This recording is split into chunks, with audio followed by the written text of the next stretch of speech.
जोहार दोस्तों, इस वीडियो के माध्यम से हम लोग अनुज लुगुन की कविता शहर के दोस्त के नाम की संवेदना इस विषय पर बातचीत करने वाले हैं। तो दोस्तों, वीडियो को शुरुआत करने से पहले आइए हम सब शहर के दोस्त के नाम पत्र कविता को सुनते हैं।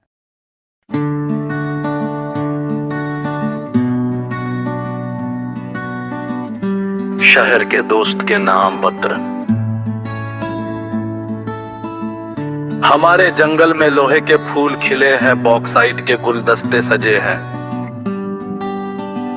अबरक और कोयला तो थोक और खुदरा दोनों भावों से मंडियों में रोज सजाए जाते हैं। यहाँ बड़े बड़े बांध भी फूल की तरह खिले हैं। इन्हें बेचने के लिए सैनिकों के स्कूल खुले हैं। शहर के मेरे दोस्त, ये बेमौसम के फूल हैं। इनसे मेरी प्रियतमा नहीं बना सकती अपने जूड़े के लिए। गजरे मेरी मान नहीं बना सकती मेरे लिए सुक्ति या दाल। हमारे यहाँ इससे कोई त्योहार नहीं मनाया जाता। यहाँ खुले स्कूल 12 खड़ी की जगह 12 तरीकों के गुरिल्ला युद्ध सिखाते हैं।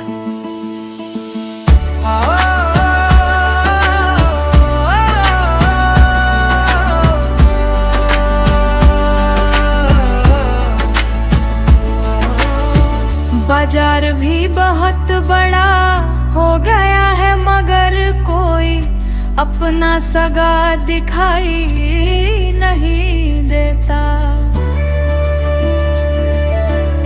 यहाँ से सबका रुख शहर की ओर कर दिया गया। कल एक पहाड़ को ट्रक पर जाते हुए देखा, उससे पहले नदी गई।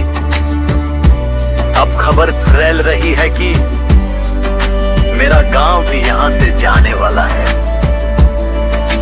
शहर में मेरे लोग तुमसे मिले तो उनका ख्याल जरूर रखना, यहाँ से जाते हुए उनकी आंखों में मैंने नमी देखी थी। और हाँ, उन्हें शहर का रीति रिवाज भी तो नहीं आता।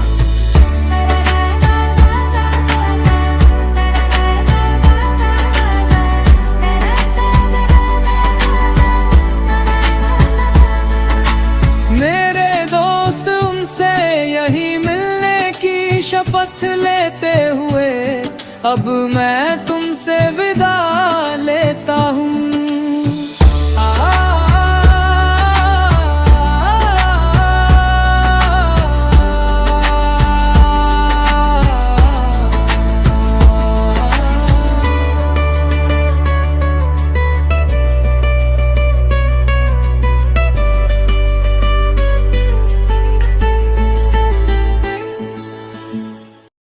तो दोस्तों, कविता सुनने के बाद हम कविता की संवेदना पर बात करते हैं। अनुज लुगुन की कविता शहर के दोस्त के नाम पत्र आदिवासी जीवन विस्थापन और आधुनिक विकास के नाम पर हो रहे शोषण की गहरी संवेदना को व्यक्त करती है। यह कविता एक पत्र के रूप में लिखी गई है, जिसमें कवि अपने शहर में रहने वाले मित्र को अपने गांव और जंगल की बदलती स्थिति से अवगत कराता है। यह प्रकृति, जो कभी जीवन का आधार थी, अब बाजार की वस्तु बन चुकी है। लोहे के फूल, बॉक्साइट के गुलदस्ते जैसे प्रतीक इस विडंबना को उजागर करते हैं कि प्राकृतिक संसाधनों का दोहन किस प्रकार सौंदर्य और विकास के नाम पर किया जा रहा है। कविता में आदिवासी समाज की पीड़ा, असुरक्षा और अपने अस्तित्व के मिटने का डर स्पष्ट रूप से झलकता है। यह रचना केवल एक व्यक्तिगत अनुभव नहीं, बल्कि पूरे समुदाय की सामूहिक व्यथा है। अनुज लुगुन ने इस कविता के माध्यम से विकास की उस सच्चाई को सामने रखा है जो अक्सर मुख्यधारा की नज़रों से ओझल रहती है।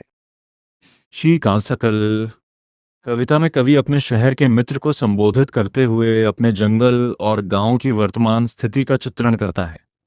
वह बताता है कि उनके जंगल में अब लोहे के फूल और बॉक्साइट के गुलदस्ते खिले हैं, जो वास्तव में प्राकृतिक संसाधनों के खनन का प्रतीक है। अभ्रक और कोयले को बाजार में थोक और खुदरा में बेचा जा रहा है, जिससे यह स्पष्ट होता है कि प्रकृति अब एक व्यापारिक वस्तु बन चुकी है।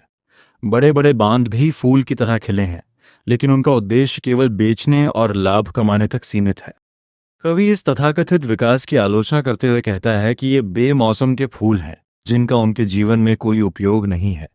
उसकी प्रियतमा इनसे गजरे नहीं बना सकती, उसकी माँ इनसे भोजन नहीं बना सकती। अर्थात ये संसाधन उनकी पारंपरिक जीवन शैली और संस्कृति के लिए बेकार है। यहाँ तक कि उनके त्योहार भी इनसे नहीं जुड़ते, जिससे ये स्पष्ट होता है कि यह विकास उनके जीवन से असंबद्ध है। कविता में शिक्षा और सैन्यीकरण का भी उल्लेख है। स्कूल अब बच्चों को पढ़ाई के बजाय गुरिल्ला युद्ध सिखा रहे हैं, जो उस क्षेत्र में बढ़ते संघर्ष और हिंसा का संकेत है। बाजार का विस्तार हुआ है, लेकिन उसमें अपनापन नहीं है। ये आधुनिक जीवन की निस्संगता और अलगाव को दर्शाता है।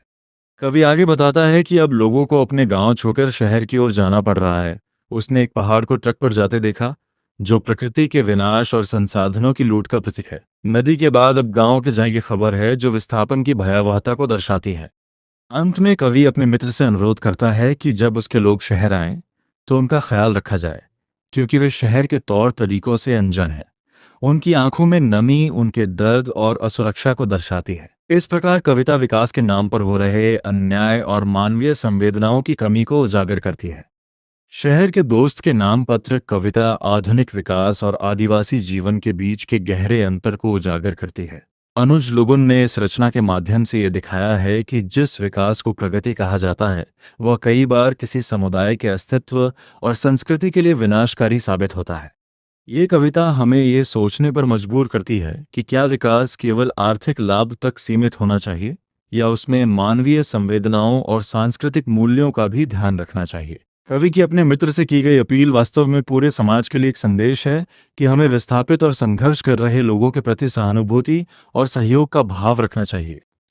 इस प्रकार ये कविता केवल एक पत्र नहीं, बल्कि एक चेतावनी है कि यदि हम प्रकृति और मानवता के संतुलन को नहीं समझेंगे, तो इसके परिणाम अत्यंत गंभीर होंगे। तो दोस्तों, आपको ये जानकारी कैसे लगी, आप ज़रूर कमेंट बॉक्स में अपनी प्रतिक्रिया दीजिएगा। वीडियो अच्छा लगा तो आदिवासी साहित्य चैनल को लाइक, शेयर और सब्सक्राइब कीजिएगा। धन्यवाद।